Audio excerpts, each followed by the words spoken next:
3. Hey, toi qui me regardes derrière ton écran, tu es prêt à découvrir un livre extraordinaire, un livre mémorable, un livre original, un roman épistolaire. Tu es prêt, confortablement installé, suffisamment attentif, alors écoute. Qui ne pourrait frémir en songeant au malheur que peut causer une seule liaison dangereuse? Et quelle peine ne s'éviterait-on point en y réfléchissant davantage? N'est-ce pas magnifique? Et oui, c'est bien le livre Les liaisons dangereuses, écrit par Chauderlos de la Closse en 1782. Aujourd'hui, le terme de liaison signifie relation amoureuse entre les individus. Or, à l'époque de la Closse, c'est-à-dire au XVIIIe siècle, ce mot signifie relation sociale entre les individus. Résumons rapidement l'histoire. Ce livre parle avant tout de séduction, de mensonge et de libertinage. Le libertinage, c'est quoi? Eh bien, on me demande. Mais le libertinage a deux sens. Le premier consiste à ne pas respecter la fille. Le deuxième consiste à avoir des moyens de travail. C'est celui qui est en lien avec le travail. Le sujet de séduction, vous avez ceux qui manipulent les pions, c'est-à-dire les guerriers, les stratèges et les pions eux-mêmes. Est-il possible que le manipulateur puisse tomber dans son propre piège? Ça, je ne sais pas. Parmi les manipulateurs, nous avons la marquise de Merteuil. C'est une femme emblématique dans la société et c'est une femme aussi qui joue beaucoup avec les hommes.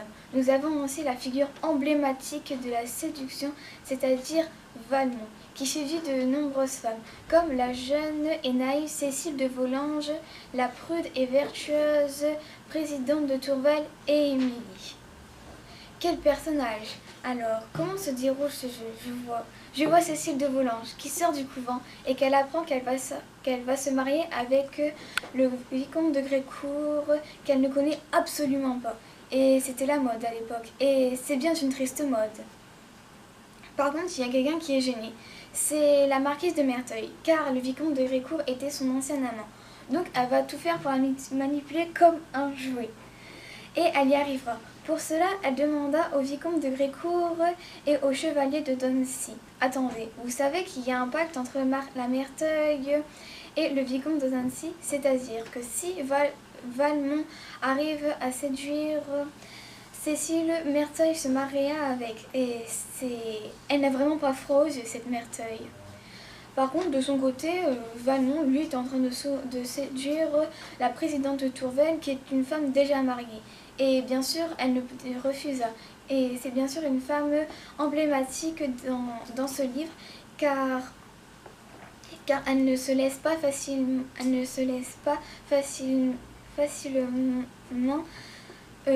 attraper, c'est-à-dire elle ne se laisse pas facilement piéger.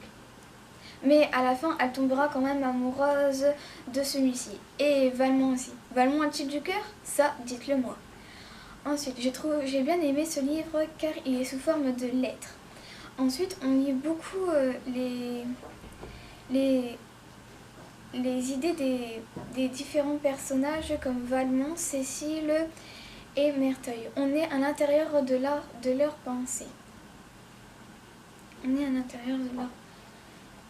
Les personnages que j'ai idolâtrés, c'est Cécile de Volanges, car c'est une femme qu'on peut considérer comme une loi. Mais non, pas l'animal, la personne qui ne sait jamais rien, qui se laisse bêtement piéger. Attendez, vous savez que la Closse a aussi écrit le traité d'éducation des femmes, qui dit « Partout où il y a de l'esclavage, il ne peut avoir de l'éducation. Dans toute société, les femmes sont esclaves.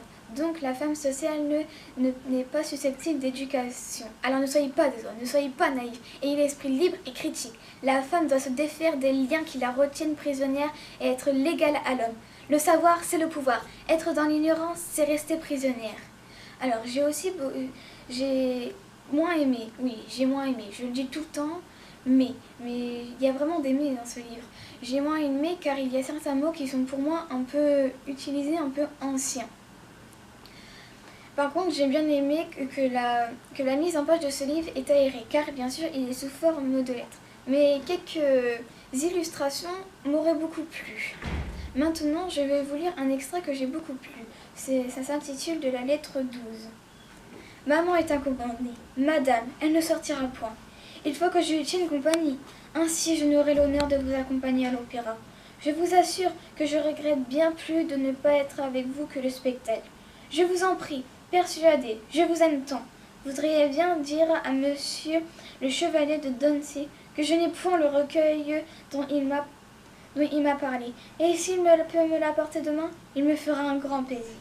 S'il vient aujourd'hui, on lui dira que nous n'y sommes pas. C'est que maman ne veut recevoir personne aujourd'hui. J'espère qu'elle se portera mieux demain. J'ai l'honneur d'être, etc. Et voilà, en espérant... Stop! Attendez, vous savez que ce livre m'a fait beaucoup penser à un film de George Crumble qui s'intitule Cruelle Attention. C'est exactement la même histoire, mais elle se situe dans un lycée. Et voilà, enfin revenons à nos moutons. En espérant que cette vidéo vous aura plu et à bientôt de la chaîne de la plume à la voix. Et surtout n'oubliez pas que vous êtes libre.